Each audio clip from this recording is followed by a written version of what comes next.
Coming up on today's show, those PlayStation Store rumors came true. PAX East has been canceled and Xbox is debuting a really expensive headset. What's good, everybody, and welcome to another episode of the What's Good Games podcast, your source for video game news, commentary, analysis, and funny stuff every Friday. I'm Andrea Renee, joined by Miss Brittany Brombacher. You're back! I'm back, bitches! And Miss Christine Steimer. You're back! I'm glad I didn't stumble. I was like, oh my god, do I still got it? I still got it. It's only been a month since I've like recorded riding the show. a bicycle, baby girl. Riding a bicycle. Indeed. Whether this is your first episode or your 228th episode, I'm so glad that you guys are joining us. It feels good to be back. Ladies, you did a fantastic job holding down the show as the Steinbachers. Thank you. We missed you very much. We're happy you're back. Yeah. Thank you. It was good to have you back. And I'm sure everyone's dying to know how you're feeling. So, how you doing? Thank you to everybody who has reached out, by the way. So many of you have reached out and sent messages. It is very kind of you. I am on the mend, doing better. As you can see, Steimer is still recording at her house because it is difficult for me to sit at the production desk with this giant incision that I have down my abdomen until it heals just a little bit more. But overall, good. Moving around a bit more now, starting to eat a bit more food. I tweeted this week that I had my first cup of coffee in over 3 weeks, which was very exciting. I was like, oh gosh, I missed you, caffeine.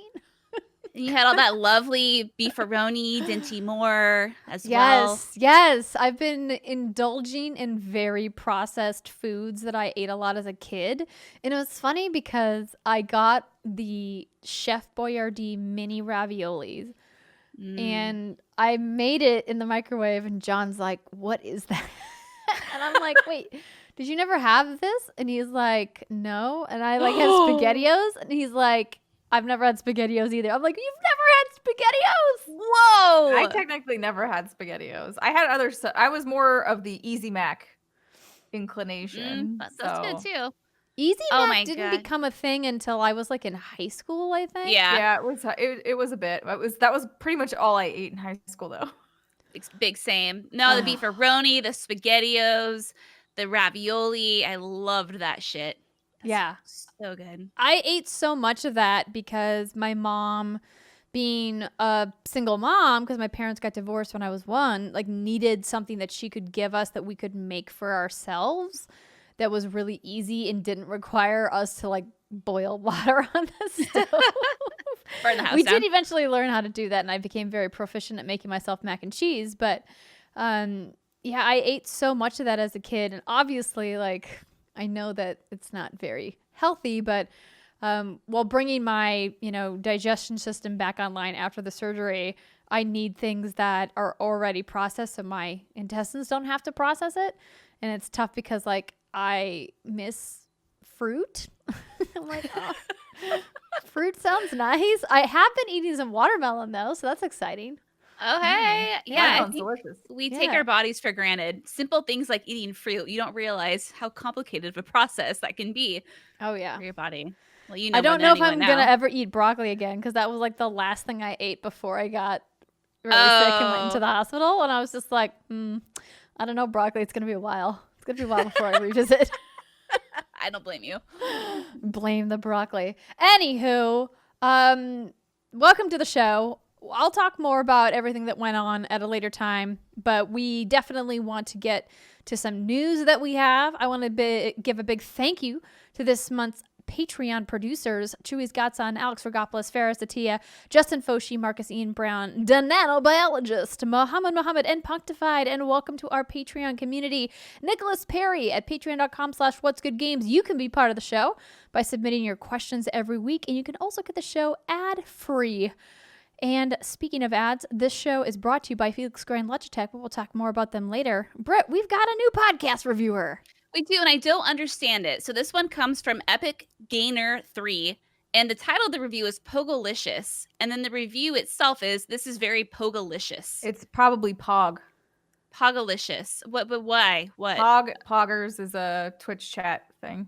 That is correct. It is Twitch lingo. Okay, see, I'm It's not a good thing. Okay, good. Okay, great. I'm like, what's a pogo stick-licious? I don't know what's happening here. Okay, Yeah. thank you. I think it's Thanks, like ladies. Pog-licious. That would be my guess. Yeah. Okay. See, all I know are pogo sticks. Remember pogo sticks? Yes. Back in the day. They Yeah. still exist, I'm pretty sure. I don't know. Kids these days, they don't use Did you things ever have like to do that. a Definitely pogo don't stick use in them. gym class? Yeah, and it was a hot fucking mess. You know No, how we did not. both of you know how fucking uncoordinated I am and the klutz that I am. Can you imagine my ass on a pogo stick? I can imagine your ass on the floor with a pogo Yeah. stick. With much hilarity. Thankfully, there were mats all around. It's like the teacher knew the hot mess that was about to happen. But yeah, it was not great. Well, thank you, Pog-alicious. Don't forget, you guys can help support everything we do. If you don't have a couple bucks to throw us on Patreon, a great way to support the show is just give us a few minutes of your time by leaving us a 5-star review. Now, without further ado, let's get into the news. I love that you guys so thoroughly covered the what ifs of this story, and now it's real. So PlayStation Store for PS3 and PS Vita officially closes this summer. So this was, of course, a rumor that the Steinbachers covered last week from, what was it, thegamer.com? Was that the name of the website? Yeah, The Gamer. That rumor. And Polygon has the details now. Sony has confirmed that the PlayStation Store access for PS3, Vita, and Portable, that PSP, will end this summer. It closes on August 27th, 2021 for the PS3 and the Vita, and the PSP's remaining purchase functions will end on July 2nd, so quite a bit earlier. So you want to mark those down in your calendar. PS3 Vita and PSP owners will still be able to re-download and play any games they've purchased, though, through the PlayStation Store, and users can still redeem voucher codes for games and PlayStation Plus too. Additionally, multi-platform cross-buy purchases are still possible, meaning users can still buy content made available to both PlayStation 4 and PS3, PS Vita, and or PSP. Players can still access their content by way of their download list on their respective device. Sony has specified that these store closures will not affect their access to PS3 or PlayStation Vita titles they claimed through their PS Plus subscription. Those can still be re-downloaded as long as your Plus membership remains current as per the rules. So if you guys remember, PlayStation Plus had their last month of PS3 and Vita titles back in February 2019. So it's been a while. Since they've shut those down. But all new purchases are over. So if you were thinking about logging in and buying a couple things, you're too late. This goes for buying any new game or video content, as well as in-game purchases on the PS3, Vita, or the PSP.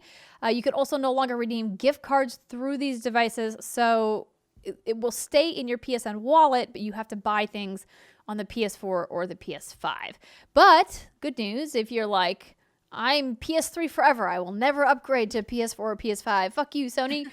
You can get a refund with any leftover funds after the store access closes. Though, if my memory serves, getting refunds from Sony is not exactly an easy process. So you might want to just, buy something new. Yeah. Well, it happened. We talked about it, like you said, a lot last week. I don't know how much more we need to kick this story in the face, but no. I mean, to me, this is, you guys kind of really thoroughly talked about the challenges of digital history and digital preservation when it comes to these stores. And I think as we march further and further into a digital future, it's going to become an even bigger issue of like, how do we preserve these games if there's no physical copies of them anywhere, right? Are they just going to be a file on like a USB stick somewhere? Is that like what the preservation looks like? And I think that that's something that's what our lives will be. That's our true. Lives will be relegated to a USB stick. We're just all flash will be on a stick. Yeah, exactly. But I know it's something that people in the video game historical community are already addressing and looking at and saying, like, how do we make sure that these games don't just disappear forever? And it is kind of a bummer, but I haven't plugged in my PS3 since the PS4 came out. So yeah. Well, not surprising. Like I talked about on last week, I used that not that long ago for Yakuza Dead Souls. But it is interesting because I was telling my grandma about this because she has a PS3 specifically hooked up for her old retro games, the PS1 classics, that you can get so many of them on her PlayStation. So I told her last week, I'm like, you might want to download some, in case in case this actually happens and you're going to lose all of them. And I'm glad I did because she has one PlayStation 3 hooked up to a very specific TV in her house where she likes to go back and play a lot of the classics. But yeah, I mean, again, like, I already said everything I need to say last week. We do have a question, though, from Daquan Bynum. And I think we've covered this mostly, but we'll read it anyway, because Daquan's awesome. Does this decision by Sony spell doom for consoles in the future? How do digital-only consoles survive or adapt with the times? Love you, ladies, and I'm so glad Andrea is okay. Aw, thank you. I appreciate that. I am okay. How do digital-only consoles survive and adapt with the times? Well, digital-only consoles, I think, actually are going to be just fine in the future. If you look at the way game sales are going, it's heading digital. I think every console platform except for Nintendo at this point are more than halfway, or they're reporting digital sales that are over 50%. So I think digital-only consoles are going to be like A-okay. And like we said last week too, I think as we progress with technology, we're going to be able to see that a lot of our libraries are going to be able to transfer over from generation to generation. Where it gets tricky, though, is those old games, right? Like the PlayStation 1 games, the PlayStation 2 games. And also, if you're seeing the news lately, a lot of games are losing code to some of their legacy titles, and they're not able to bring them back. And so I think that's just it's gonna be touch and go, depending on like what games you're looking for, etc. Yeah. And I think the real concern for me is how long will the platformer holders keep the digital files on their back end so that you can re-download it if you delete it off your system. Because obviously with the PlayStation 5, storage is a humongous issue. And I'm constantly deleting things from my system because the in-console system is so small compared to how big the file sizes are. And so if there's ever a time where, Sony decides, oh, we're not going to host the master file on the back end and I can't re-download it from my library, then that is a concern. But obviously right now, Sony has not indicated that they're taking any of those like legacy files off their system, saying, hey, if you are like a PSP owner, we'll still host the files and you can still re-download them, but you just can't buy them from the store. So yeah, something to worry about, I guess. I don't know that you need to worry about it. I do think anytime that will become a quote-unquote reality is very far down the line. I think Sony would rather not take that PR hit because basically telling the PS3 owners of the world, like, sorry, we don't care about you is probably not the message you really want to send. And so I think in the future, even when storefronts close down, at least for platforms, they will still be able to, you'll be able to download what you've purchased. You just obviously can't interact with the storefront anymore and like buy anything or use a code or do anything like that that you normally would be able to. But per Brittany's point earlier, I think part of that is a lot of these stores were like the first initial go at it.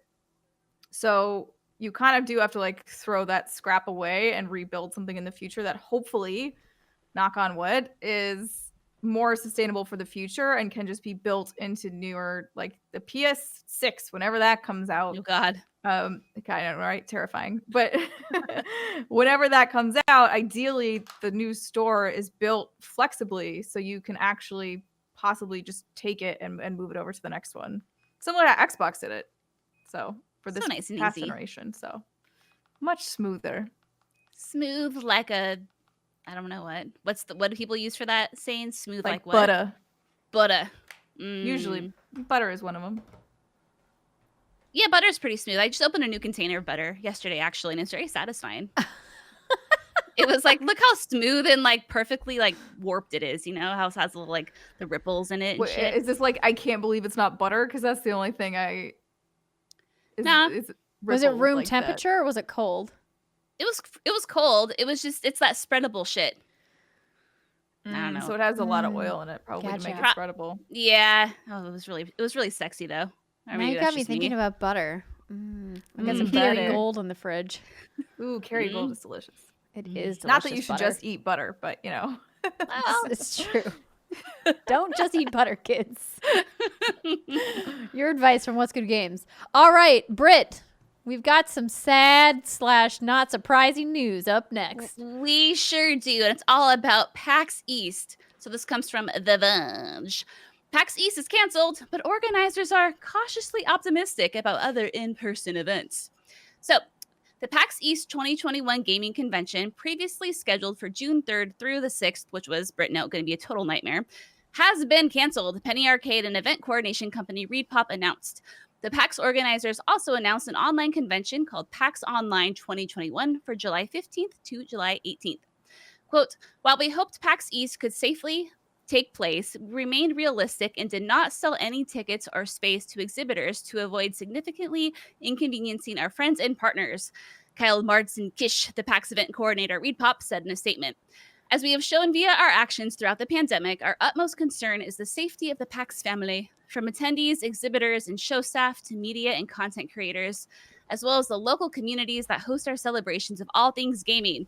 We will only move forward with a live PAX once we are confident the show will be safe for everyone. The conference organizers said that PAX East will happen again in Boston in 2022, but no specific date was given. They are also cautiously optimistic that PAX West and PAX Unplugged will still happen as planned as in-person events in September and December, respectively. Well, this is the right call. DK2112 wrote in and says, what do you think the likelihood that PAX West will be in person this year? And if it is, will WDG attend? I think with the way the vaccine rollout is going, that there is a possibility for a early September event to be realistic, because I think by then, you know, it looks like we're ahead of where we thought we would be with vaccine rollouts, thanks to the Biden-Harris administration, which is great. But the problem is not everybody is getting the vaccine, even if it's available to them. Which is, I think we'll just need a little bit more data on the protection that the vaccines give, especially with the new strains coming out. Yes. And your ability to pass it on. The data coming in does look promising, but I don't think it's necessarily conclusive yet. And so not all the vaccines give you the same level of protection, right? Right. So I think once we get more data on that, it will be a lot clearer whether or not something like a PAX West is considered safe. For those who have vaccine, because personally, if it turns out to be you're vaccinated by these specific types, it doesn't matter. The new strains, you still might get sick, but it'll be way less severe. Then I think it's kind of like, all right, you can travel and do what you want. But that, because if you choose to not get the vaccine, I guess it's more of like whether or not the places you're choosing to not get the vaccine, or whether or not you just don't have it available. Like that's kind of the main and I think by September it'll be available to everybody who wants to get it. And maybe ReadPop could look at saying, hey, when you buy tickets, we're going to require you to register by uploading a copy of your vaccination card. Maybe that's something that they consider. I don't know if that's feasible or not for them, or maybe they just drastically reduce the size. But I think the reason why, they had to cancel PAX East at the beginning of June is because not only, is vaccination rollout not going to be thorough by then, but the city of Boston probably was like, yo, we're not ready to accommodate for those kinds of crowds. Local businesses, probably weren't ready to accommodate. And also the exhibitors probably were like, no, dog, we're not coming. And without the exhibitors, you can't sell tickets. So, yeah. Yeah, like you said, and I think Seattle too, and Washington in general is doing really good. I think California might be the same way. Starting, it's April 15th for you guys too, that everyone over 16 will be eligible for the vaccine. But the issue that we're seeing specifically, like you were saying, is that people just aren't getting it. Like there are so many vaccines where I live, and there's just like, we got so much we don't do with them. So just a friendly reminder to get a vaccination. Help yourself, help the world, friends. Yes. Don't die from COVID-19. Get a vaccine. No, we made it this It is far. a 100% effective rate against fatality from COVID if you get the vaccine. So you survived this far. Speaking of clusterfucks, we don't have to go too much into this, but did you ladies see the thing about San Diego Comic-Con? No. Yes, the announcement that they are going to be doing a special edition of San Diego Comic-Con over Thanksgiving weekend. Yeah. What? No, I missed this. Yes, they announced Yeah. that last week, and I was like, "Who?" No, they didn't announce it during the week. They announced it on Saturday when WonderCon was happening, and I was like, "Who thought that doing it on a holiday weekend, not just any holiday weekend, because obviously PAX is over Labor Day weekend every year, but Thanksgiving, the first major family holiday where by November, you know, like everybody should be vaccinated and we should have herd immunity according to the CDC if, you know, everything goes to plan, that people are going to want to be with their family and their friends and they're not going to want to be traveling, and like to require exhibitors to be doing load in on the holiday. And I know Yeah. they're saying it's more of like a boutique. It's not going to be like as big as regular San Diego Comic-Con is, but I was disappointed. Yeah, I think that's it for me too, is we have the choice whether or not we'd want to attend, right? We don't have to be there, but there's so many companies out there that are going to have to attend and have to do that.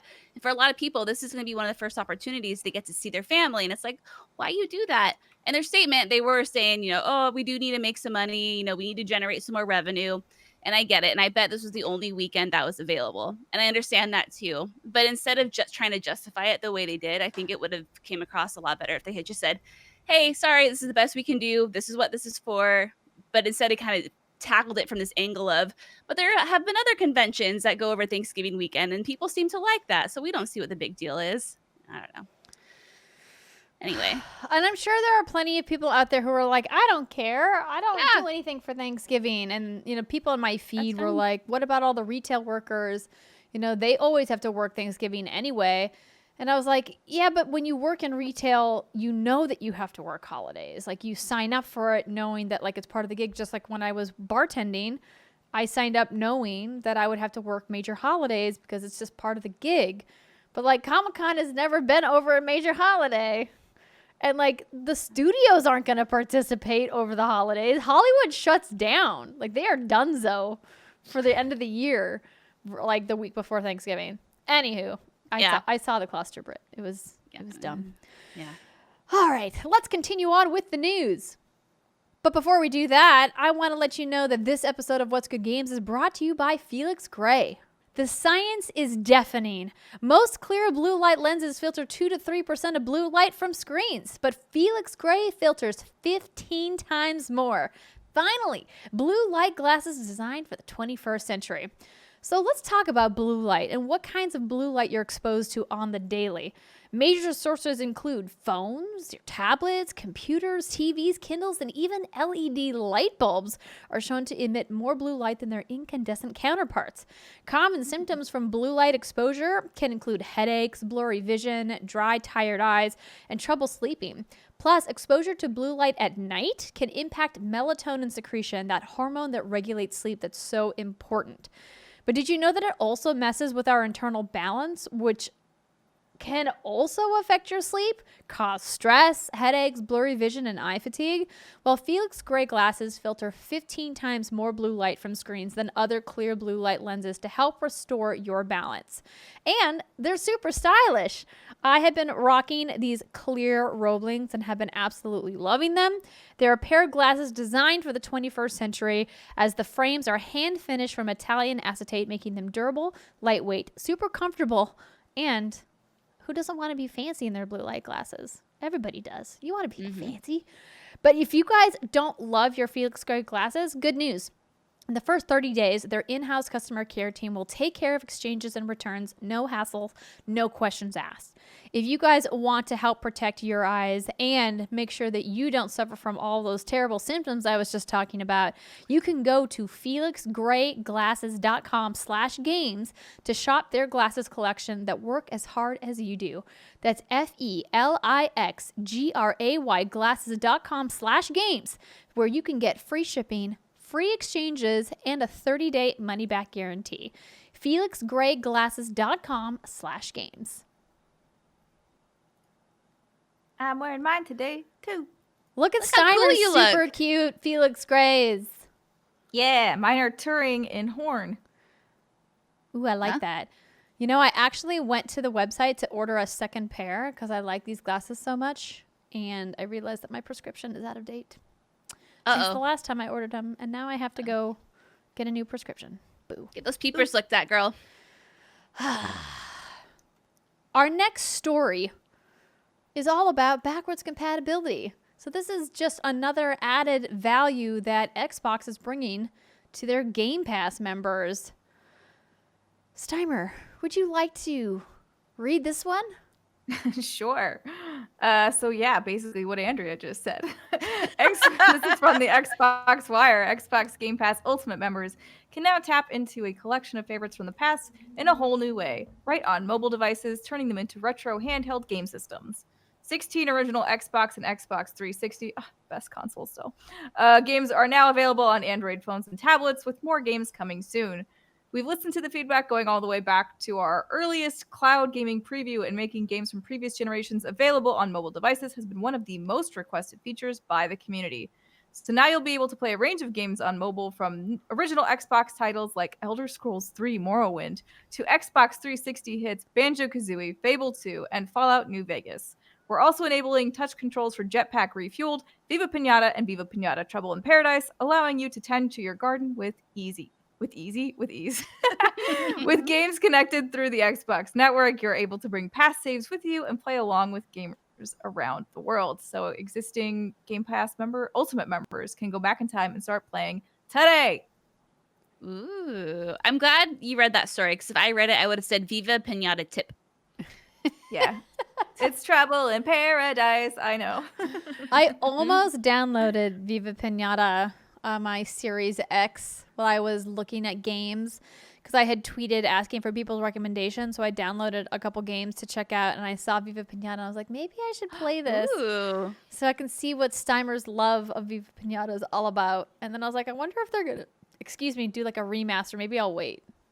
No. Do you think a remaster is coming for that game or no?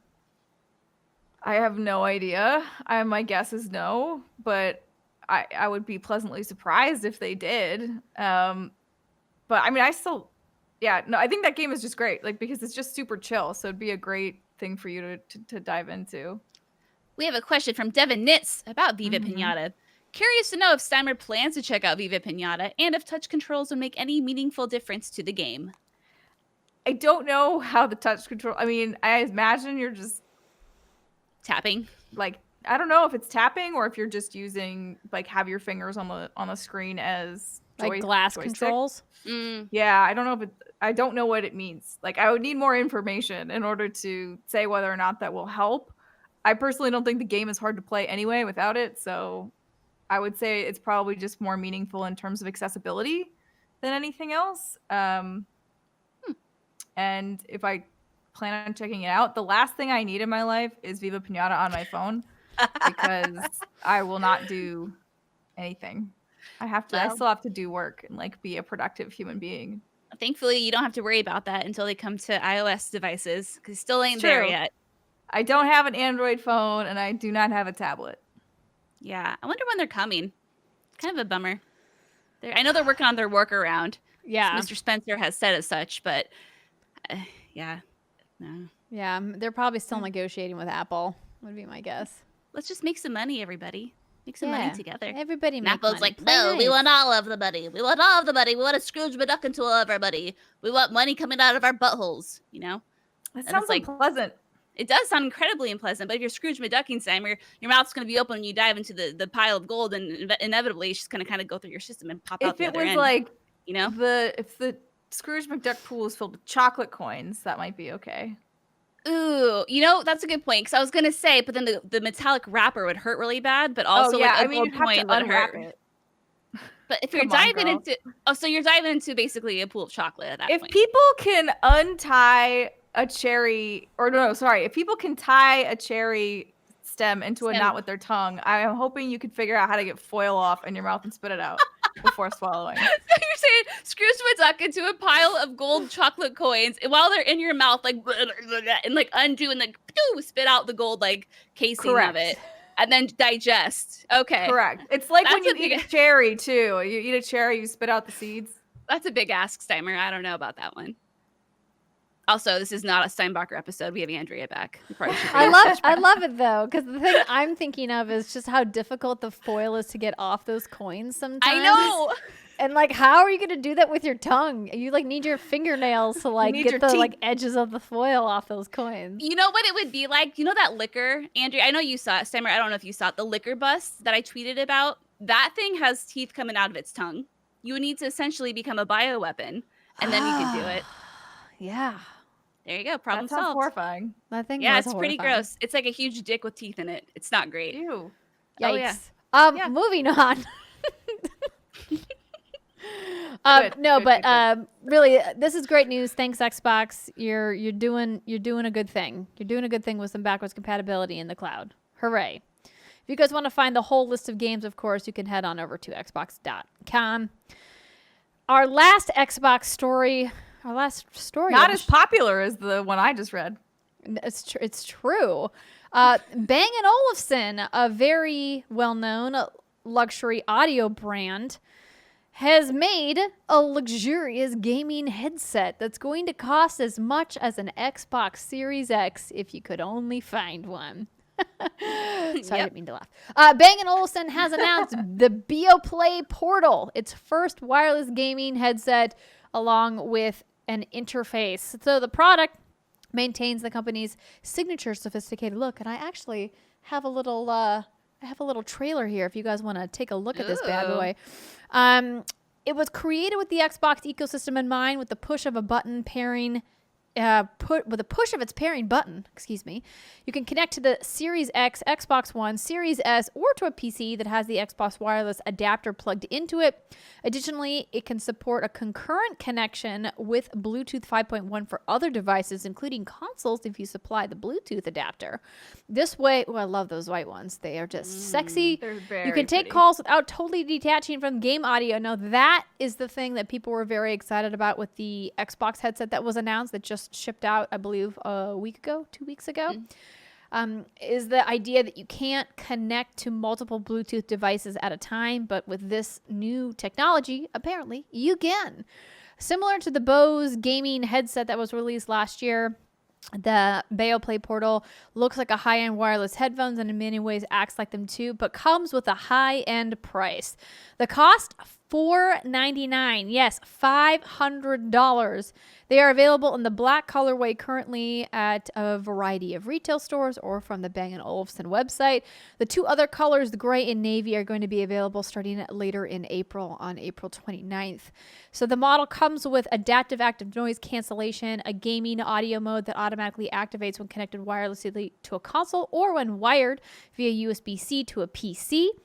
And, of course, they also have a 3.5 millimeter headphone jack. And there's an app, because everything's got to have an app these days, for both iOS and Android that has some features with the BioPlay Portal benefits.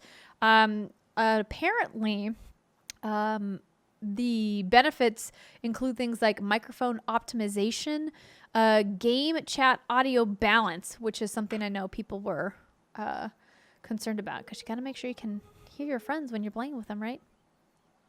What? That's a motorcycle that is very loud on the freeway. Oh, I didn't hear it. Okay, I heard it. I thought it was John singing. Anyway. Amazing. No, they will also have Dolby Atmos support for virtualized surround sound. So, what do you think, ladies? Worth $500? I don't know. Like, I don't know enough about this kind of shit to like, get my panties in a bundle over and be like, oh my God, I know you get what you pay for usually in tech. And I'm assuming that these would sound smooth like a fresh tub of butter. But I don't know if I would ever pay $500 for it. Don't think I could. yeah, I'm like, they look really, like, they're very well designed visually. Yeah. I think the navy colorway is really pretty because it has like a coppery thing on the end. I know terms about headphones. But yeah, like for me, I'm not an audiophile. I usually just use the TV speakers unless I am specifically on voice chat with people. So like to me personally, no, this would not be worth $499. But I imagine if you are constantly wearing headphones, like investing in a good pair might be worth it. Mm-hmm. I can absolutely see this being a productivity buy for people who are PC players that also, want to be able to connect to their phone. Like maybe they want to connect to Slack on their phone or Discord on their phone, or just take regular phone calls while they're gaming or while they're working throughout the day. You know, like if you're not using speakers on your PC, if you're using a headset, I can see that absolutely being something that is great. It's just, yeah, I need to test them out and see how comfy they are for that price point, because we were looking at the price of the Bose gaming headset, which John was gifted by his parents at Christmas, I think, like last year or something, when they came out, and those are really nice, but those are only $329, so $170 cheaper than these Bang & Olufsen. So it's a lot. That's a big difference. Yeah, can't get the console, but at least you can get the headset. You know, there you go. Pick Britt. one. It's true. It's true. And in case you missed it, The Witcher 3 Wild Hunt, as predicted, is going to be coming to PS5 and Xbox Series X later this year. CD Projekt Red has confirmed a next-gen update. Of course, it is a very well-known, very well-selling game. It's no surprise that they're doing next-gen updates for The Witcher 3. And they also have been talking a little bit about that game, Cyberpunk 2077. We're not going to go into details, but they released a whopper of a patch note earlier this week. Hundreds of changes, multiple pages of bullet So many points that have pages. details. A very big patch. And they are apparently, according to a recent investor call, reconsidering multiplayer, which is not a bad call. Maybe you just push that way out, or just not even bother with it. Yeah, it sounds like, they learned a lot from this launch of Cyberpunk, and that's great. They're looking at redoing their marketing strategy, maybe not announcing things so far in advance, maybe not hopping on the multiplayer train as hard as they were. You get better, you do you, and all that good stuff. Exactly. And that's going to do it for our news for this week. When we come back, we're going to talk about what we've been playing. Britt and I have been getting cozy. It's going to be In a grove. Yeah, in a grove. Stick with us, everybody. We'll be right back. And now it's time for some announcements. I know we haven't been doing announcements a lot lately, but we've got a lot of announcements. Like, for example, this Saturday, that's right, tomorrow, April 3rd is our March Patreon streams. Thank you for your patience, patrons. While I was in the hospital, we couldn't do any streams, but the happy hour Q&A is going to start at 11 a.m. Pacific time. And then if you are a legendary patron and above, you can get in the live recording of our exclusive podcast starting at 12:15 Pacific time. So hopefully we will see y'all for that. And mark in your calendar, because April's Patreon streams are going to be Saturday, April 24th. And speaking of special streams in April, we are actually going to be doing our 4-year anniversary stream a bit early this year. So the three of us all have different weird conflicting commitments in the middle of May when we normally do our anniversary. And so we were looking at weekends, and the only time we could figure out to make it work is to do it in the middle of April. And we're actually doing it on a Monday because Steimer has unfortunate work commitments on the weekends. Wah, wah. So Monday, April 12th. That's right, you guys. In just 2 weeks is going to be our 4-year anniversary stream. And it's going to be very exciting. So be sure to mark that down as well. That, of course, will be live for everybody on twitch.tv/whatsgoodgames. We're going to have our compilation video. We're going to be looking at some reviews and review. It's going to be a fun show. I'm excited, ladies. 4 years. Can you believe it? No, I cannot. no. I was looking at some old clips, and God, we all look like babies, like children. We are tiny little babies. Tiny I love children. seeing the progression of both of your hair, because my hair's pretty much stayed the same, but like your guys' hair has changed lengths and colors, and it's great like going back down memory lane and checking out old clips. So that'll be a fun one. So Monday, April 12th. Hopefully you guys can join us. And that's it for our announcements.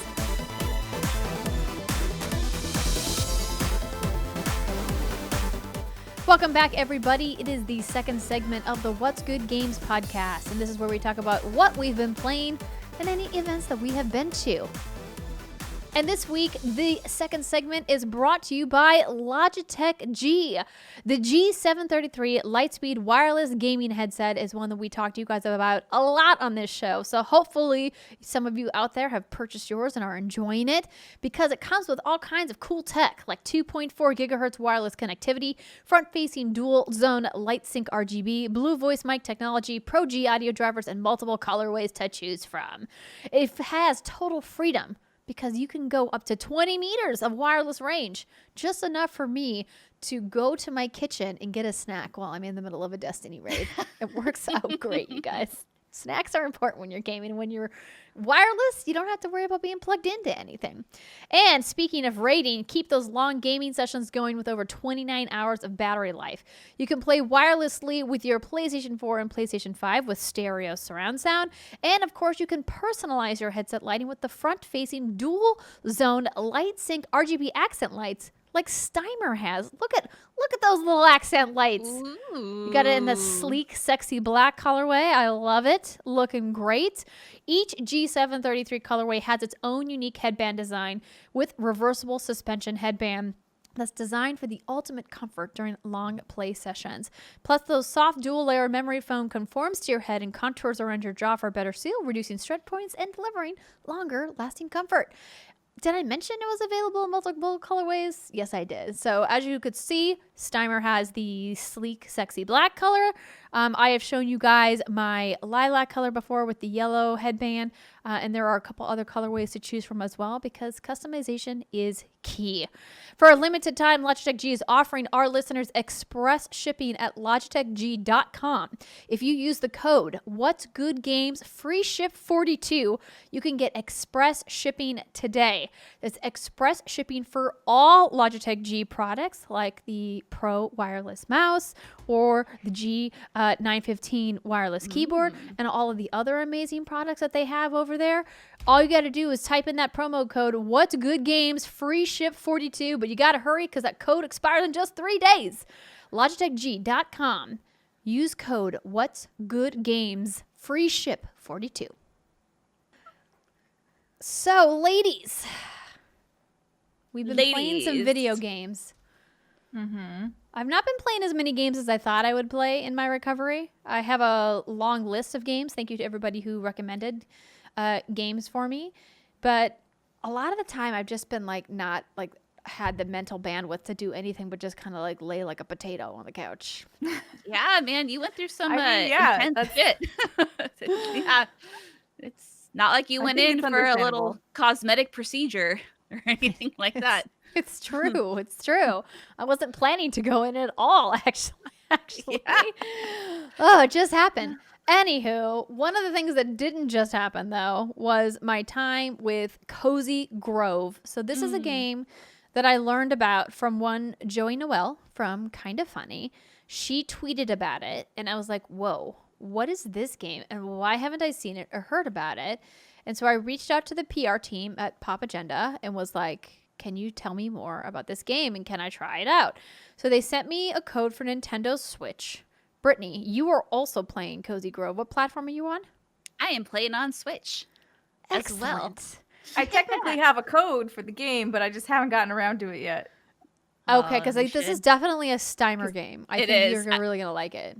I got the press release for it and I forwarded it to Steimer. I was like, yo, girl, this is such, because I learned about it when it released on Apple Arcade, because it's a part of that service right now. But then, and I tried it out. And then after I played it for about 25 minutes or so, I thought this would be so much better on the Switch. And then I also requested a code and got one from Pop Agenda as well. But no, it's super duper cute. It's developed by Spry Fox. And the little synopsis is, it's a snug and a bug game where players find themselves on what appears to be an abandoned island that happens to be haunted, but it's not spooky. Playing as a spirit scout, players will forage, craft, fish, and help the spirits dwelling there find peace, helping to restore color to the island. And Andrea, I'm so happy you're playing this because you were someone I thought of, because I was like, it kind of feels a little bit like Animal Crossing, but a lighter version of it.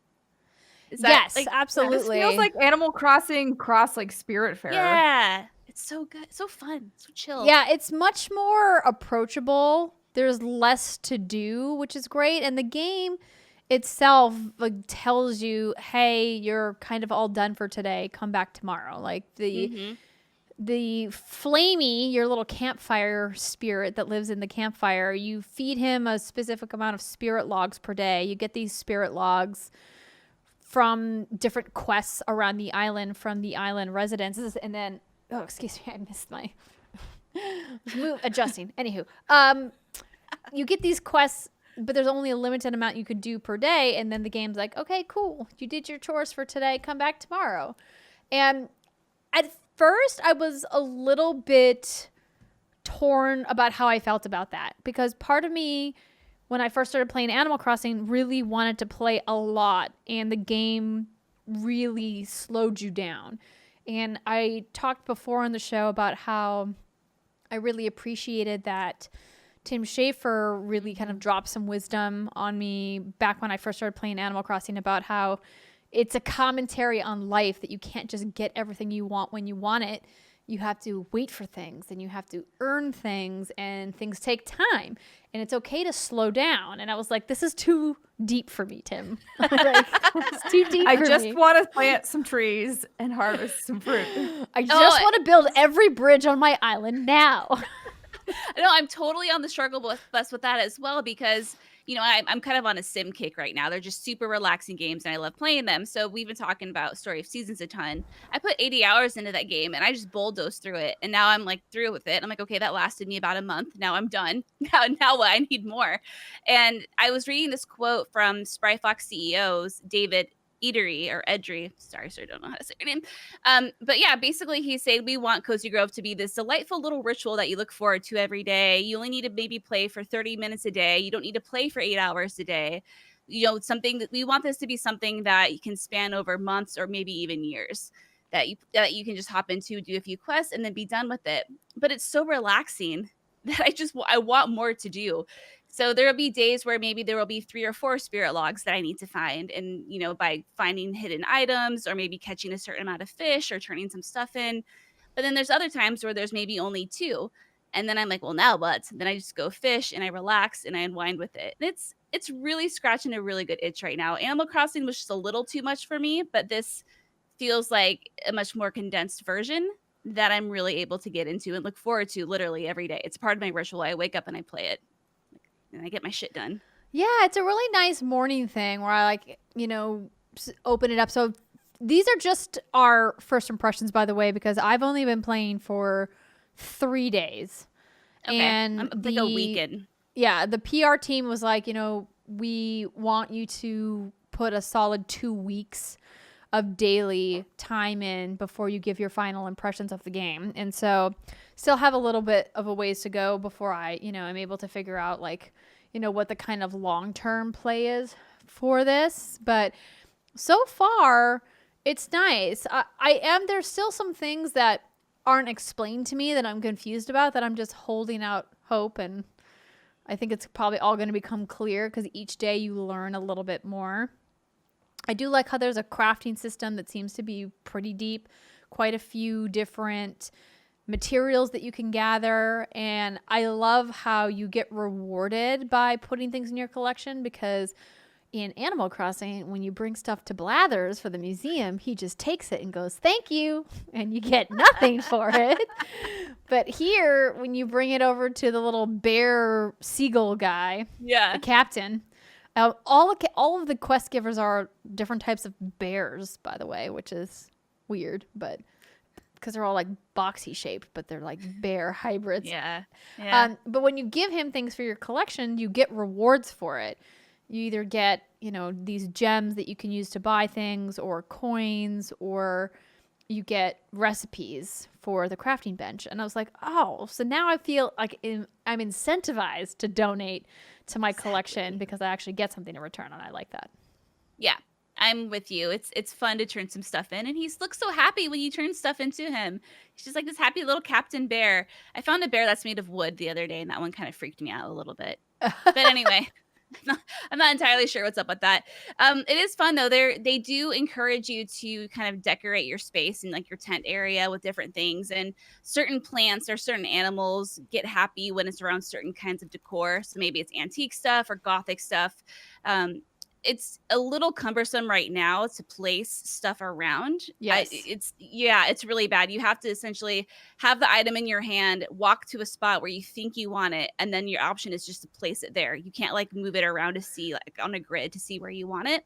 Hopefully that's something that'll be fixed. Maybe it makes more sense when you're playing on like an iPhone or something. But for the Switch Yeah, right now, that's what I was thinking, is that if you're Yeah. playing on mobile, that you could like drag and drop it. And I don't know why that functionality isn't on console yet. And they are putting out a patch before launch. So the game is out officially on April 8th.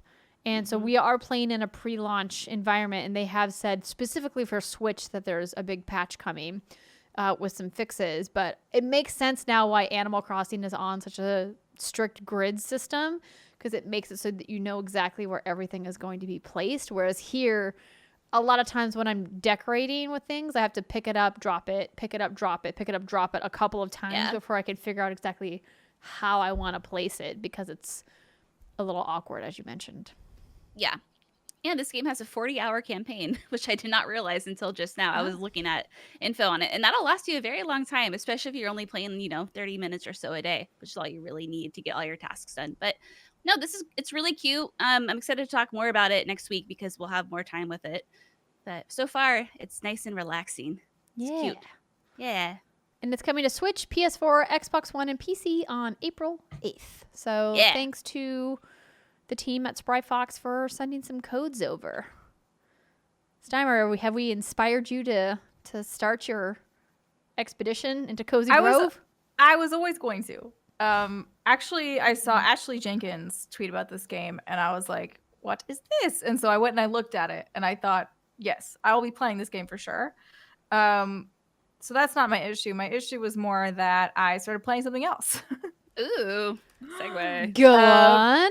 Yeah, so I was still kind of like feeling a little co-op-y. So I had played Outriders with Jackie. We kind of ran through the whole demo and got my character up to the level cap. And then once we kind of hit a few of those bumps, we're like, we don't really feel like grinding this. So she mentioned Avengers, and I was like, oh, are the new campaigns co-op? And we looked up, and they were. So we decided to hop back into Avengers.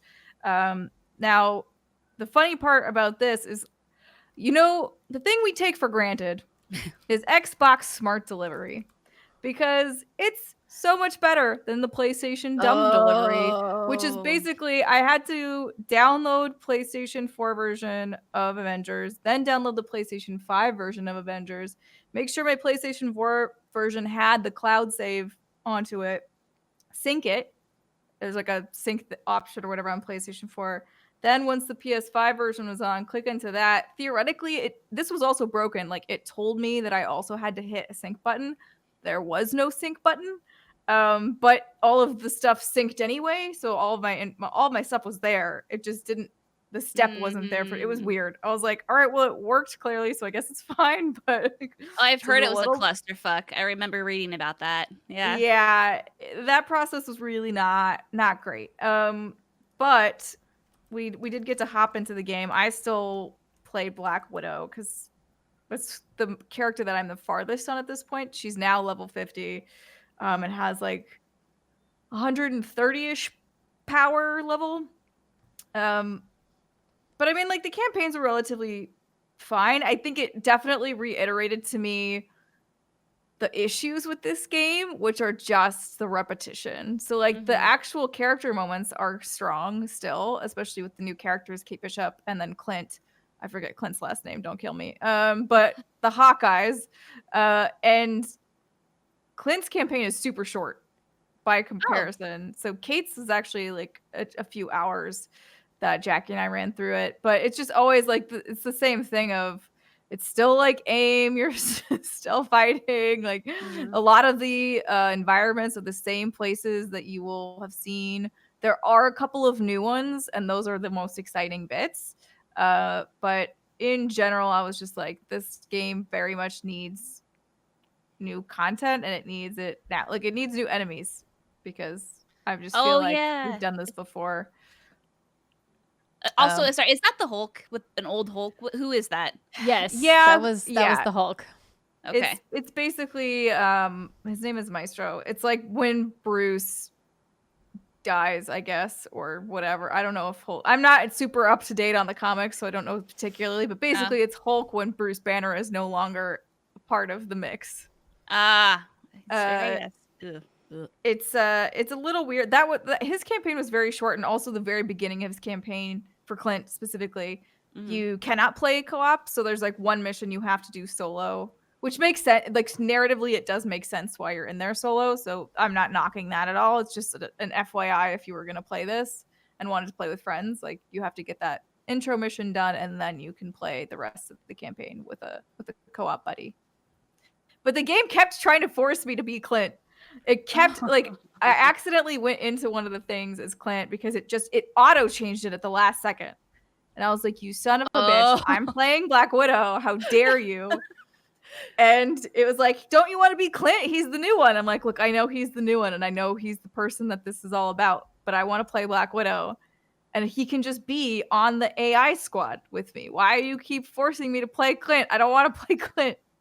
But we want Clint, you to. We spent so much money on this, please. Clint is fine, and I actually liked his powers. It's just for me mentally, like I do not feel like leveling another character again. If I could automatically be like my same stats on Black Widow are the same as on Clint, then fine. Like I wouldn't care. But I just I'm used to Black Widow. I know what she does. I know her combos. And I'm like, I don't feel like learning all this stuff right now for a 3-hour campaign because once Jackie and I finished that, we were like, okay, we probably won't be picking this up again until Wakanda. So that was what I was going to ask you is, so hopping back in, did it feel like any other major improvements were there? Or is it mostly just like it's a new campaign, new character? No, just some new fun added bits for a new campaign and new characters. I still have issue with the way that they structure a lot of their missions because you just find yourself bouncing back and forth. For instance, it'll be like, oh, in order to start Kate's campaign, you go to this they did add a new hideout so that it has multiple factions in it. You don't have to fucking hop between all 3 of them to get your dailies and everything, which is nice. But it does often force you to go back there. So it'll be like you start out in the base, then you have to go to the mission to do a thing, then you have to go back to the base, and you have to go back out, then you have to go back to the base, and you have to go back out. And I'm like, oh my God. Stop it. Like just let me play through a thing. I don't know, but I did not enjoy the bouncing back and forth, but I do think that the characters are fun, and I think Jackie really liked Kate Bishop. She is now like a Kate Bishop main. I let her be Kate Bishop. I was like, yeah, you go for it. I'm still gonna be over here being Black Widow, but yeah. I mean, the roadmap that we saw a few weeks ago looks promising with the new game modes and whatnot, but it sounds like we're just still some time away from those improvements. They still have things to fix, but yeah. I do hope that they get it together because I do think that game is fun when you're with a friend or multiple friends and you kind of just get to run around beating stuff up as Avengers. Like that is cool and fun. They just need to kind of sort a few things out first. Word. Well, that's that echoes pretty much everything that I've heard about what's happening with Avengers. But it's one of those games that I feel like I will go back to eventually once there's like a critical mass of content that I haven't played, and that way I can kind of like go through multiple DLCs. Maybe when the Black Panther DLC is released, we can all play together. Yeah, for sure. That Wakanda is what I'm looking forward to. What you're not looking forward to, though, is revisiting your Animal Crossing island and seeing your favorite rabbit friend. No. Oh, boy. Bad Bunny. He is terrifying. Zipper clearly has murdered people and put their body parts in eggs. That's all I'm going to say. Zipper is the failed actor for the next Five Nights at Freddy's. Zipper applied for that job, and they're like, sorry, man. Like, you're even too fucking freaky for us.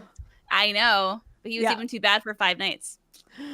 Like, that's crazy. I didn't even think about the fact that he really does look like a Five Nights at Freddy's. Yeah. He absolutely does. That's you nailed that. But if you remember, I was not yet into Animal Crossing during the Bunny Day event last year that everybody was so mad about. I do love, Britt, how you tweeted that Rihanna clip about her being very upset about the eggs during the cherry blossom. Oh, I love her. Eggs were everywhere. The eggs She's are like, I everywhere. just want pretty pink things, and all I'm getting is stupid eggs. I'm hope you like experiencing all eggs. of that for the first time right now. The Bunny Day How's event. it going? So far so good because I don't feel like any pressure to collect all of the DIYs because Is that your fire alarm? sorry, the fire alarm in our house is going off because I believe my husband Yeah. is cooking. I'm like, You're do doing I fire go alarm, out and fire check on alarm. him or do I just You're doing Okay. great. I think he's probably Okay, fine. the alarm went off. Okay. Yeah, We're all it's good. fine. Don't burn the house down, honey, not while I'm shooting the show. I love you, John. So I don't have it I don't feel any pressure to like collect everything, and the cherry blossom event is not happening right now. Because I believe that's happening later in April, so they don't overlap because the date of Easter, which Bunny Day is modeled after, of course, moves around every year. And so Bunny Day is much earlier, and I believe the cherry blossom event is coming back in a couple of weeks, so them not overlapping I think is a good thing. But I sort of have a desire to farm for certain eggs to get a couple of the recipes, but I'm just like barely decorating. I'm putting like a Bunny Day planter here, some Bunny Day balloons here, and I'm like, if I design it, great. I'm just kind of approaching my Animal Crossing island right now with just like whatever I feel like doing. I haven't really been as big into maintaining my island, obviously because I was gone for my island for a couple of weeks by not by my choice, and I obviously like just have not had a desire, as I mentioned earlier, to play too many games. But it's been nice to like pop in and do things like when I want to and not feel any pressure anymore to make sure I get all my DIYs, because I've become pretty proficient at Nookazon, so I have most of the things I want now, which is great. So have you ran out of steam? Do you think you'll ever get like rehooked on it again? I don't know. I think they would have to make a substantial update to the game in order for me to get rehooked on it. But right now, even the Mario stuff didn't like really inspire me like I thought it was going to. I bought a bunch of it just to have it. But like, there's just, I don't know. I feel like I may have peaked. I may have like, I mean, you have like 700 hours Yeah. in that game, so Yeah. I was going to say, that's a good run. That's a good run. You should be proud. yeah. I do like picking it up when I don't feel like watching TV, or if I'm watching like background TV. Like I've been watching a lot of Discovery Plus.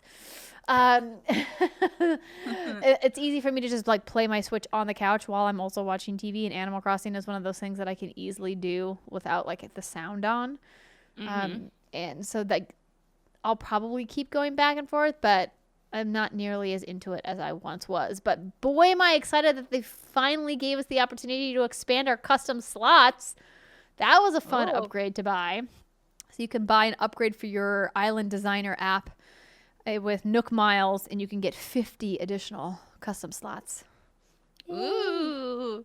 Well, I can finally have the path on my island. I've wanted it forever, but it's like 12 slots. And I'm like, that's too Holy many shit. slots. that's But a now I lot. can do it. It's exciting. But yeah, that's what I've been up to. Well, you've been up to a lot more than that. But Well, true. It's true. Yeah. All right, everybody, that is going to do it for our hands-on segment for this week. When we come back, we are going to do our Patreon-produced segment, and it's a good one this month. So stick with us. We'll be right back.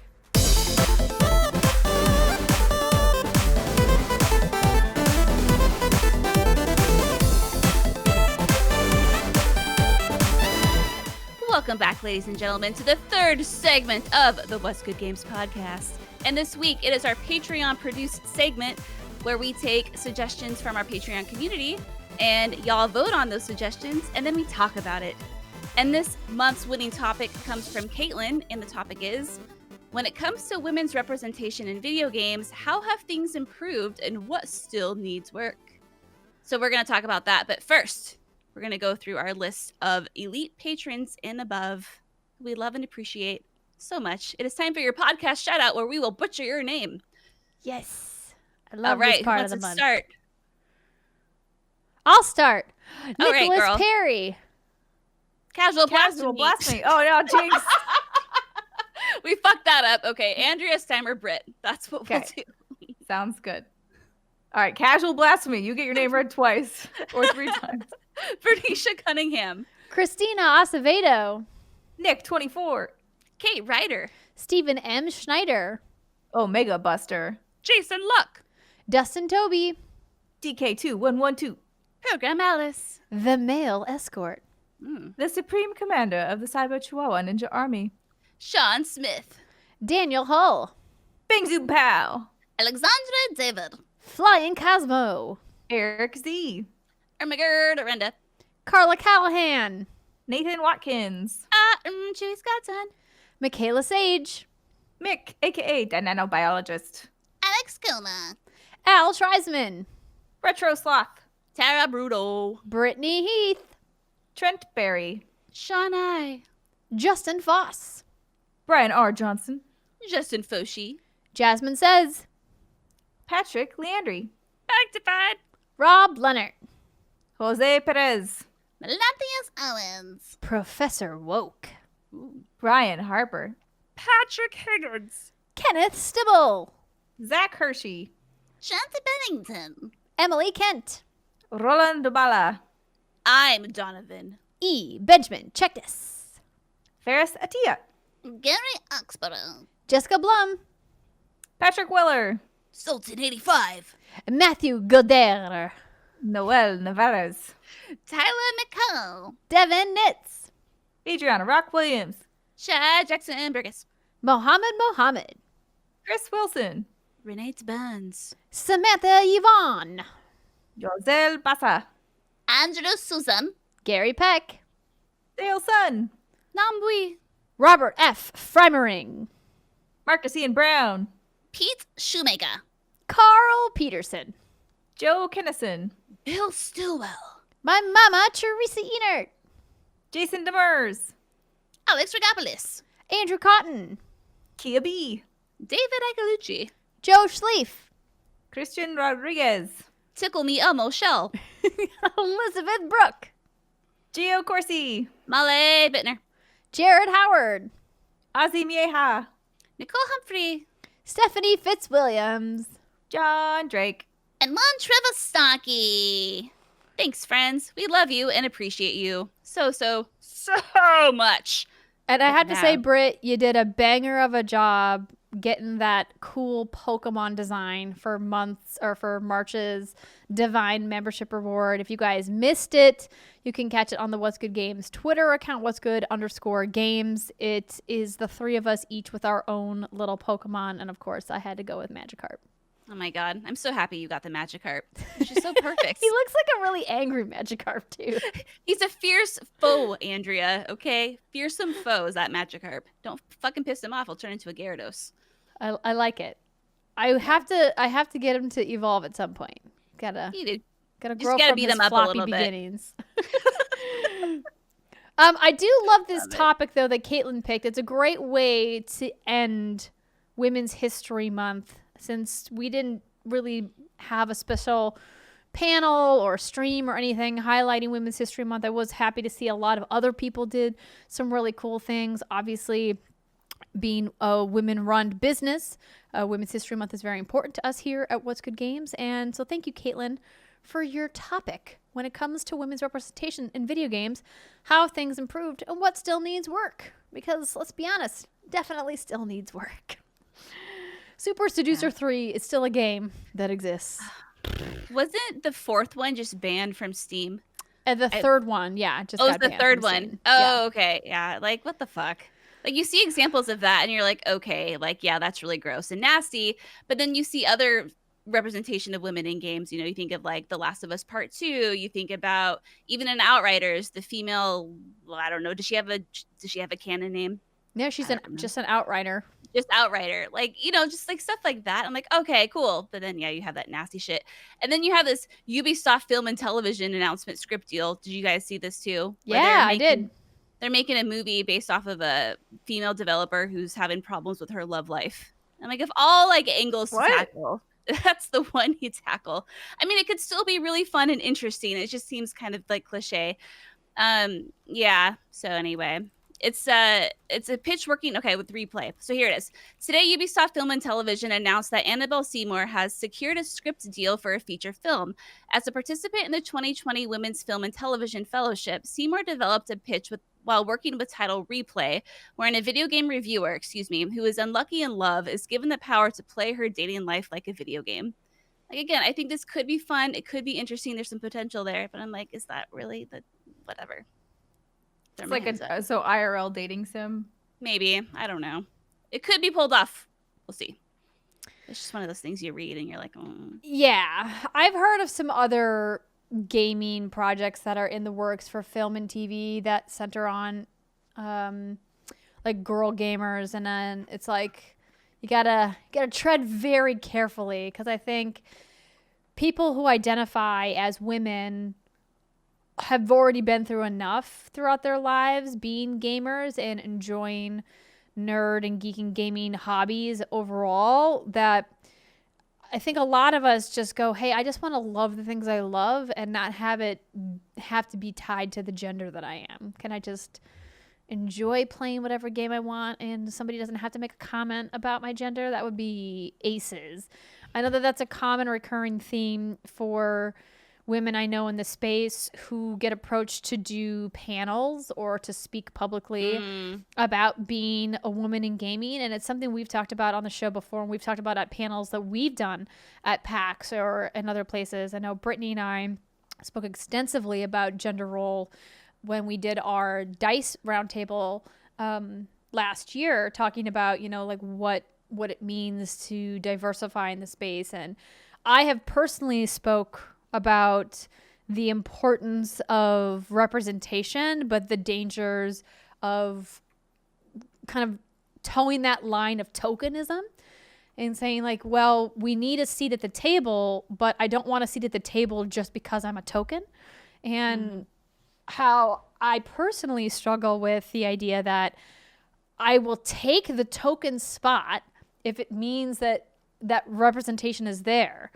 But I want to get away from the tokenism of it. And we're just not quite there yet. But when it comes to representation for female presenting characters in games, we've definitely come a long way. In the last couple of years specifically, but in the last 10 years, we've made huge strides. And, I think that it's great. I think it's great that there's more voices and there's more representation and more people can see themselves in games. Yeah, I'm just remembering the year where I think there was like 3 or 4 box arts that looked almost exactly the same. It was dude with a gun, like a shaved buzz cut in like a gritty color palette. And I remember like a story going out about that and just being like, literally all of this looks the same. Like there's nothing to differentiate any of these things. And while yes, there's still a lot of, male characters being presented as the leads in games, there are at least usually options to play as a female character, and that I think alone is really exciting, because I remember when back in the day playing Mass Effect and that being an option really meant a lot, and it was fairly unusual for the time. So I think the more we get of that and the more that becomes less of a feature, just more of a standard, is really cool. And it's nice too that whenever there are female roles, it's not like they're only the healer or only like the scantily clad mage, and again, I'm going back to Outriders because that's just the most recent example, but the female Outrider, like, I think she's a badass. I love her lines. I love her delivery. Maybe the lines are the exact same as the male, and that's in all likelihood probably the case, but the way she carries herself, very confident, very strong. And that's something that we just aren't used to seeing all that often. So I think that's an awesome improvement. And it's nice to see that, we're not all mages and, we're not all like healers and like these little dainty little like fragile things that need to be like considered a healer. Again, like the tokenism thing that Andrea was talking about.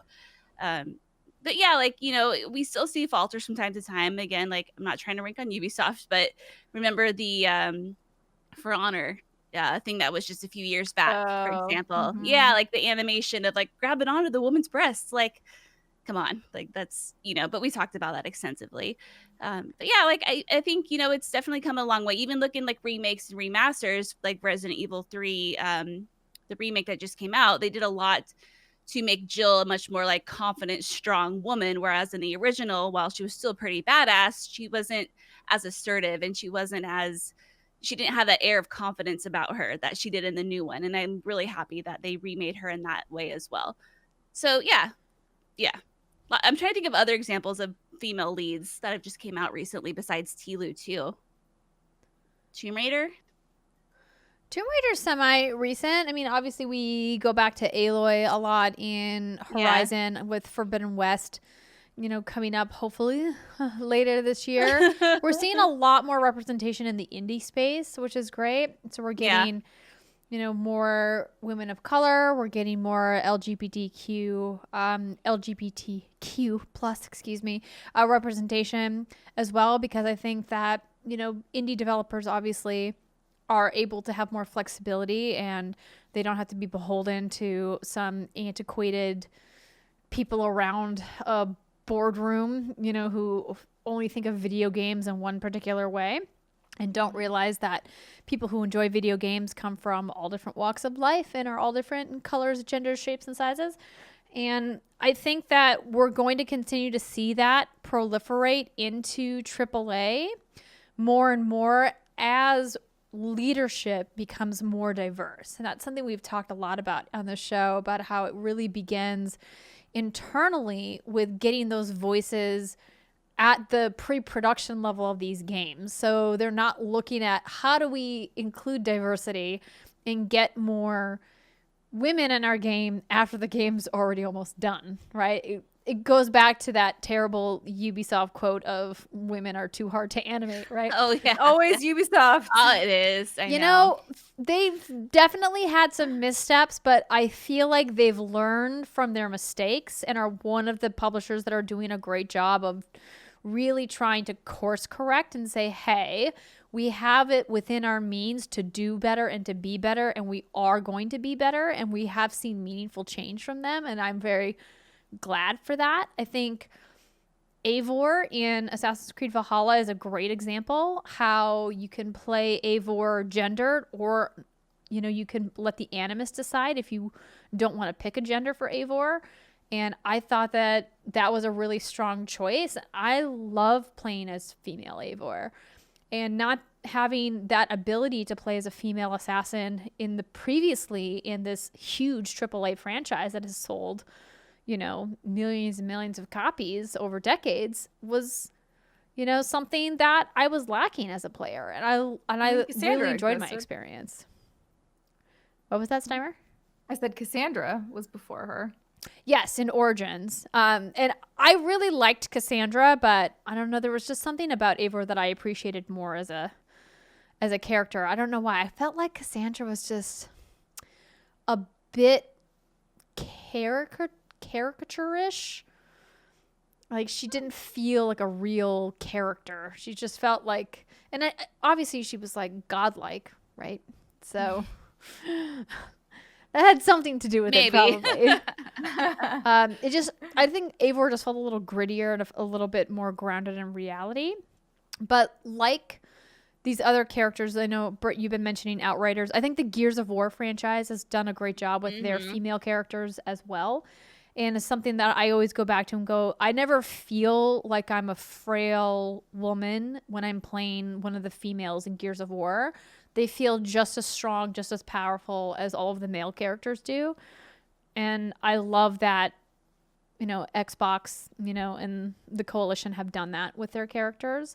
It's the same reason why I think a lot of people really love FemShep, right? Like, is that like female Commander Shepard is just as badass and powerful as male Commander Shepard. She doesn't feel different than he does. She feels better, in fact. Yeah. And I think you brought up a really good point too earlier, Andrea, is that like there's always going to be missteps not just regarding this topic, but regarding a lot of stuff, you know, when it comes to life. And if you are able to recognize that, like, hey, you know, we messed up here, but we're trying to be better, and these are the steps that we're taking to be better so we don't repeat this again, I think that also speaks volumes. And that's why although we've talked about Ubisoft quite a bit during this segment, not like intentionally, but they just keep popping up. I think that's a really important point to make, is that, hey, we get it. Sometimes you just don't have all the information or knowledge in your head or life experience, or you haven't been in someone else's shoes. But as long as you're trying to do better and you're making proactive steps to prove that, I think that's really important. And I think that's why people speaking up, we've seen some great strides so far. That's been like, hey, the internet's not afraid to call you out when you fuck up. Obviously, we're all very, very well aware of that. But when people actually take that constructive criticism to heart and activate changes, that's when the real magic happens. And that's worth appreciating. Absolutely. And I love seeing all of the hires that have been happening over the last couple of months, adding women to dev teams. I want to give a quick shout out to our former colleague, Alexa Ray Correa, who just got a job writing for Sledgehammer Games. They have a lot of women on their writing team, which I think is awesome. I think, again, when you hit more diverse voices inside development teams, they will help shape the vision of where these characters and where these games are going to go. And, you know, Caitlin, when you ask, like, you know, where do we still have to go? I think that's it. We still need more diversity on these teams. Strides are being done, and I love seeing teams specifically go after people to diversify their roster. I think that that's really important, because diversity just doesn't just happen. You know, our girl Rihanna Manuel talked about this quite a bit on a couple of past episodes, saying that it's an active task to make sure that your team is diverse. You can't just hope that the candidates are going to magically appear, because a lot of those candidates have been burned before and have been made to feel shut out and not welcome. And the best way to really bring those voices back in is to actively seek them out and say, you are welcome.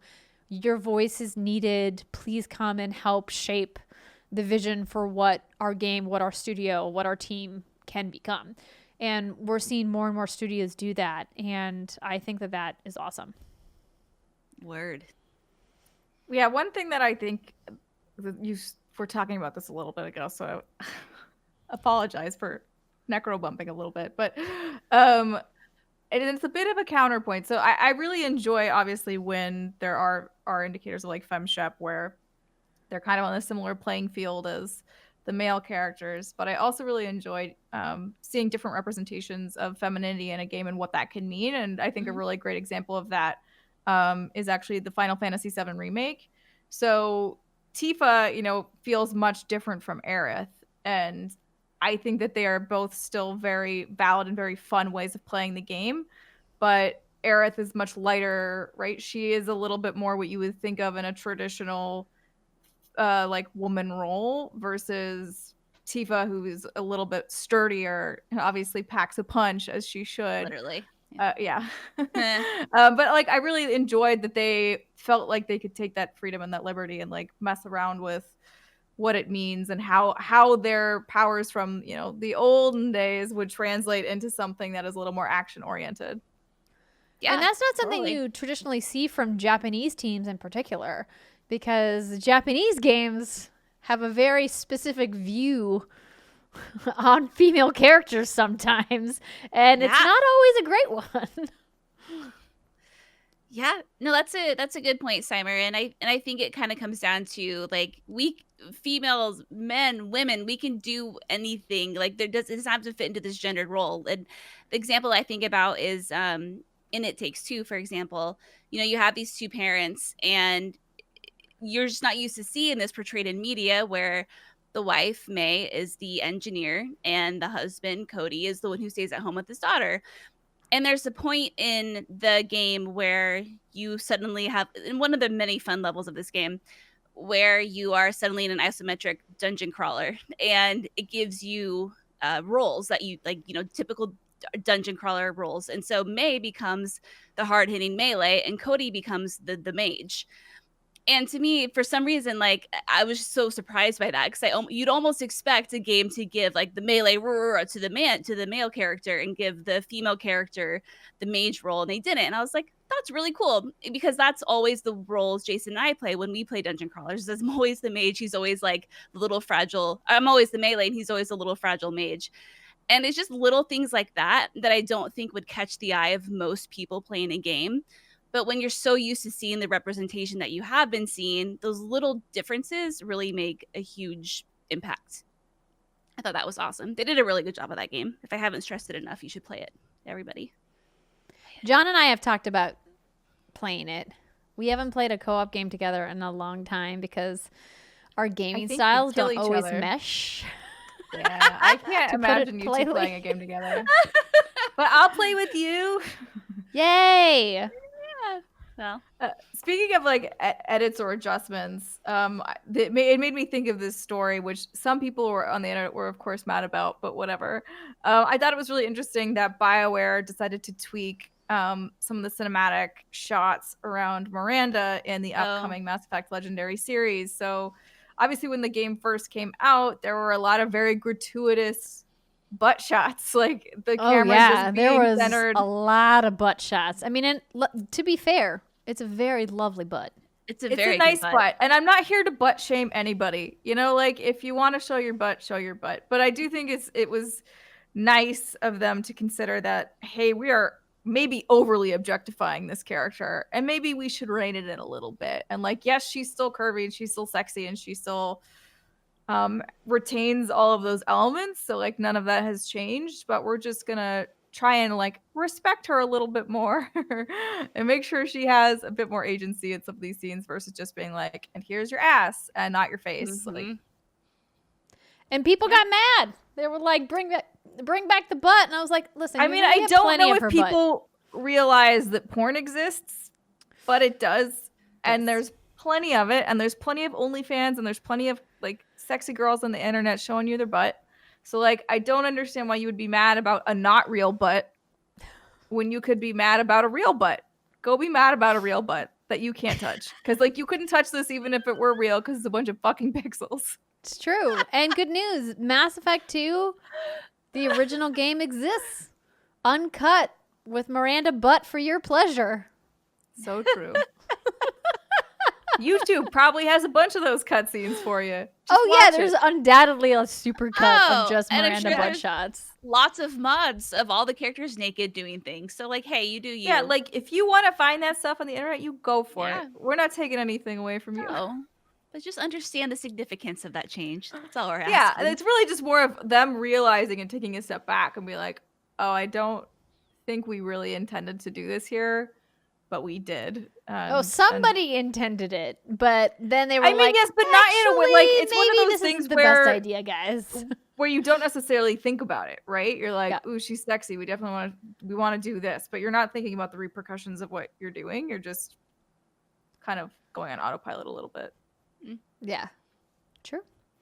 Yeah. I liked that decision. I thought it was a good one. Yeah. Yep. And again, I appreciate a good butt. Yeah. We like butts. You know what? I don't need to see it in every frame. Exactly. Well, ladies, I think that we all agree that representation has come a long way, and there are some badass lady characters, but of course, we could always use more. More badass lady characters. So Caitlin, thank you so much for your question, and thank you to everybody who submits their ideas for segment ideas. Don't forget, if you want to submit an idea for us to talk about, you've got to go to patreon.com/whatsgoodgames and get involved. We've got lots of different tiers to choose from, and thank you to everybody who supports the show. I know I say this all the time. I'm going to sound like a broken record, but we could not do What's Good Games without you. So thank you for supporting us through thick and thin and making sure that our women voices remain constant in the world of video game podcasts. And that's going to do it for our show for this week. We will be back next week with another excellent show. And don't forget to mark all of those dates from the announcements in your calendars. Don't forget. Have a great weekend, everybody. See you next time.